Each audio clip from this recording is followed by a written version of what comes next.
Hello and welcome to Livin La Liga Loca. Your first and only news source for La Primera Liga Bautista Hispana. My name is Joshua Rodas. And I'm your beloved commissioner, Kurt Brannon. It is draft week, with draft day coming right around the corner, being this Saturday at 8 p.m. at this guy's house. See the address in the group chat for the location of my house. We won't be sharing that on the internet. Please arrive to the draft 15 minutes early if possible so you are set up and ready to go come draft time. Also, please note there is a mandatory dress code of suit and tie. Briefcase is optional, but you will not get through the door if you are not wearing that suit and tie. So if you have any ideas for this year's punishments for last place in the league, go ahead and text them to Jason before the draft so that we can share them at the draft. And now we're going to pass it over to Kurt for this week's edition of the Commish Dish, your source of important league and draft info.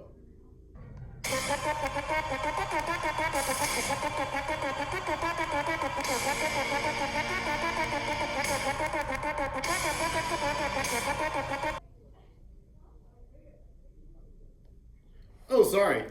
I didn't see you there. Welcome to the Commish Dish, where I give you the dish on all the info you need to know. This is draft week. As a reminder, we're going to be drafting for our rosters 2 centers, 2 right wings, 2 left wings, 4 defensemen, 2 goalies, and 4 extra players on your bench. As a reminder, the point breakdown for this league is goals are worth 3 points, assists are worth 2 points, shots on goal are 0.4 points, and blocks are 0.6 points. For goalie stats, each win a goalie gets is worth 4 points. A shutout is 2 additional points. Each save the goalie makes is 0.2 points, and each goal against that goalie is -1 point. Remember, weekly lineups must be set prior to the first game each Monday. Remember as well that each week you are required to have 3 appearances from your goalies combined. If you do not get 3 combined total appearances from your goalie points will not be counted on your weekly score. Week 1, just so we know, is an odd week. It runs from Friday, October 4th to Sunday, October 13th. On October 4th and 5th, there are only 1 game each day. Each game features the Devils and the Sabres. After that, the rest of the league goes into action on October 8th, the next Tuesday, and then the schedule goes as normal. Good luck this season. Thanks, Kurt. And now we introduce you to the competitors of this year's season of Primera Liga Bautista Hispana. Coming in last place last year, we have Armando, team name Y, with a stunning 7-16 record. If you've not already received the video of Armando doing the TikTok dance as last year's punishment, let us know and we'll get that to you. Now Armando Joshua is looking at a season with much more possibility this year, as he's added 2 fourth-round picks to his draft this year. That sounds like a great addition. We'll see if he blows it. Like he did last year. All right, so now we're coming in at 11th place. We got Mix, manager of team Mix's matchless team, with a win-loss record of 8-15. What's looking great for him this season is that he's added himself a first-round pick. Really the only pick he's added, but a great one nonetheless. That's all you need. That's really all you need, to be honest. Coming in next, we have the new kid, the new thing on the block, right? The one that everyone's talking about. He's the hot item this year. I'm excited. Taking over for the Bilmer bot, we have who many are calling the better David in this league. Better David, that would imply there's a lesser David. I think there is. No, can't be. We'll see. That has yet to be seen. We have the better David managing David's dandy team. I would recommend changing that team name if I were you, David. I think it fits. He is quite dandy. He is quite the dandy man. All right. Now, coming into 9th place, we have George, manager of team Kings Nation. Boo. I can't blame him for that one. With a win-loss record of 9-14. There were no picks traded with this man. That is okay. He's coming in solid. He's got confidence in himself and his own ability to draft, not only draft well, but take this whole thing. Which leads some to ask the question, where's the confidence coming from when you finish a season 9-14? True, that's not very kingly of him either, is it? We'll see if he deserves it. Although, on the other hand, it is very similar to the Los Angeles Kings, which he is named after. True.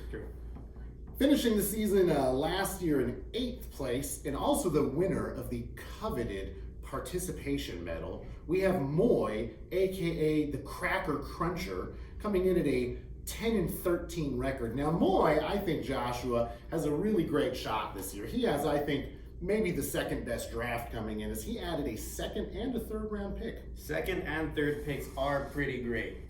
Honestly, when you want to get any pick, any trade for any of those, you're going to want those earlier ones. That just means more great players for you and less for everyone else. There you go. Yep, there you go. I know hockey. Yeah, I know hockey.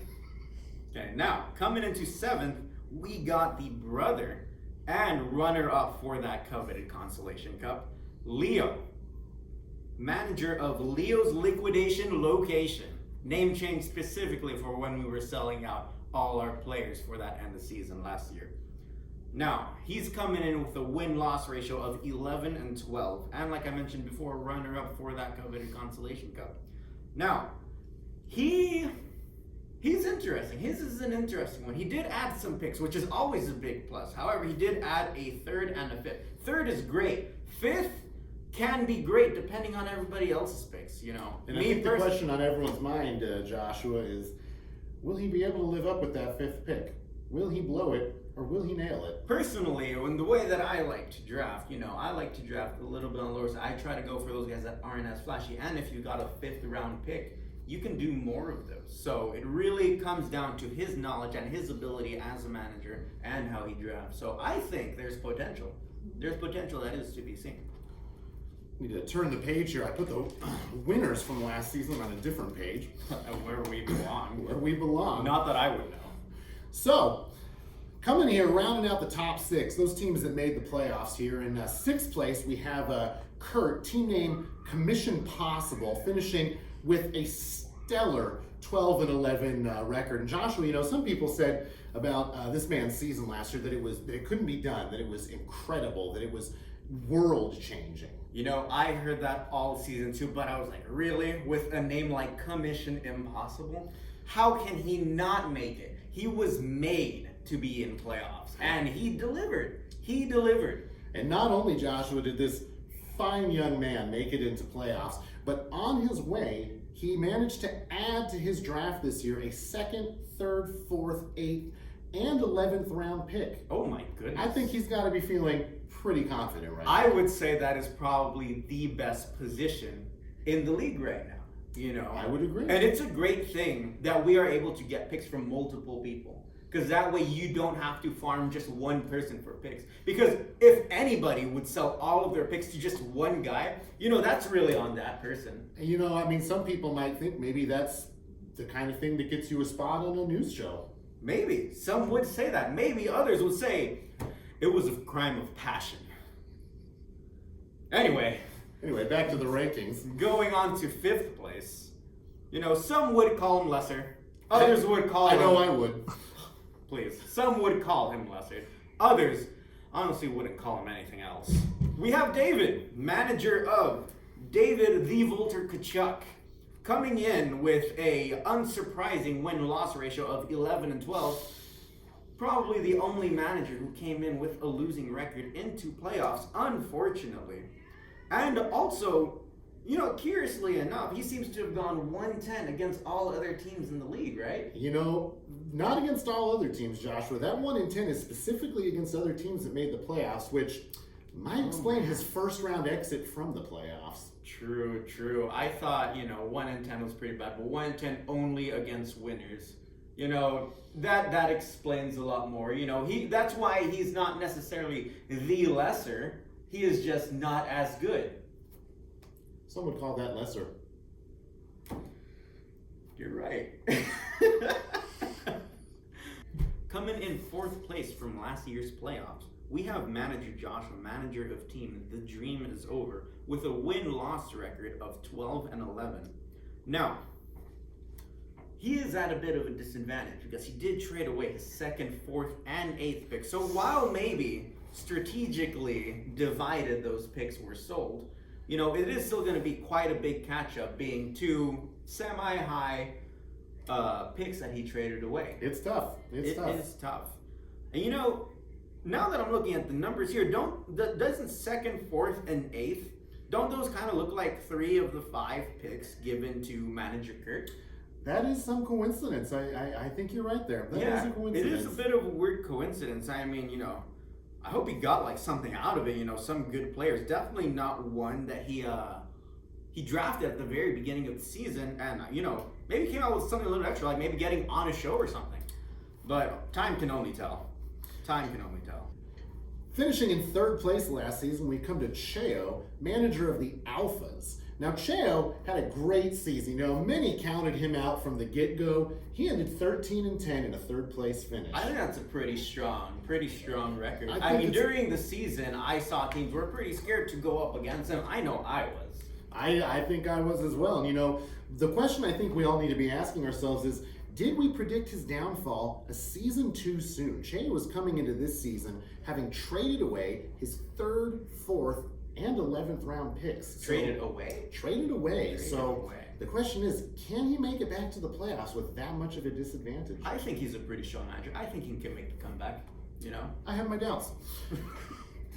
All right. Coming in 2nd place, we come to someone very dear to my heart, the junior assistant to the commissioner, and that's Jason, leader of Jack and the Boys. Jack and the Boys, now they finished last season with a 15-8 record, a stellar record, and I mean, we all saw it. It was a heartbreak in that final round for Jason. It really was. To trade away, the only manager to trade away a 1st round pick, and then in addition, he traded his 3rd and 4th round picks this year. Those are pretty hard picks to trade away. Just to come up short. Just to come up short. And we look at Jason, I think, this year, and I think the question we're all asking ourselves is, Jason, you traded a 1st round pick so you could get a month out of Connor McDavid. What if you get the number 1 overall pick this year, so you've traded away a month of Connor McDavid for a year of Connor McDavid? What are you doing? Why have Connor McDavid when you can have other players? A lot of people put in Connor McDavid at the very top, which he has the record to show it. But a team isn't made of just one player; it is made of many, unless you're Connor McDavid. Now, we have the one you guys have been waiting for. We have 1st place of last year's playoffs.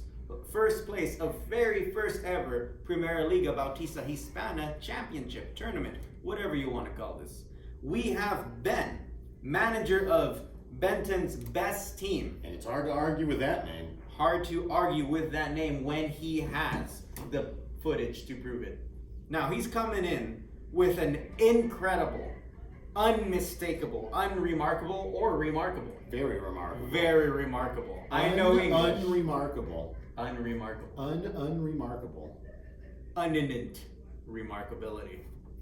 Coming in with a win-loss record of 21-2. This man went for 21 wins in the season, losing only 2 games to just a couple of people. And did those people make playoffs? Moy was one of them. Moy did not play it, but again, he was the winner of that coveted participation ribbon. And the other one was Jason, the one who ultimately ended up falling to him when it mattered most. Yeah, if I was going to be losing to anybody, I would want to lose to those great players. If I were to lose to anybody, I would not want to lose in the finals, especially after having traded away a 1st, a 3rd, and a 4th, just as an example. Just hypothetically. Just hypothetically, Yeah, okay. All right, so this man is looking extremely strong, still defending his title this coming season as well. He's traded away nothing. He's picked up nothing. This man is confident. He is ready. Well, my friends, that brings us to the end of our list of competitors for this season. This has been the very first episode of Livin La Liga Loca. Signing out, I'm Kurt. And I'm Joshua. Have a great season.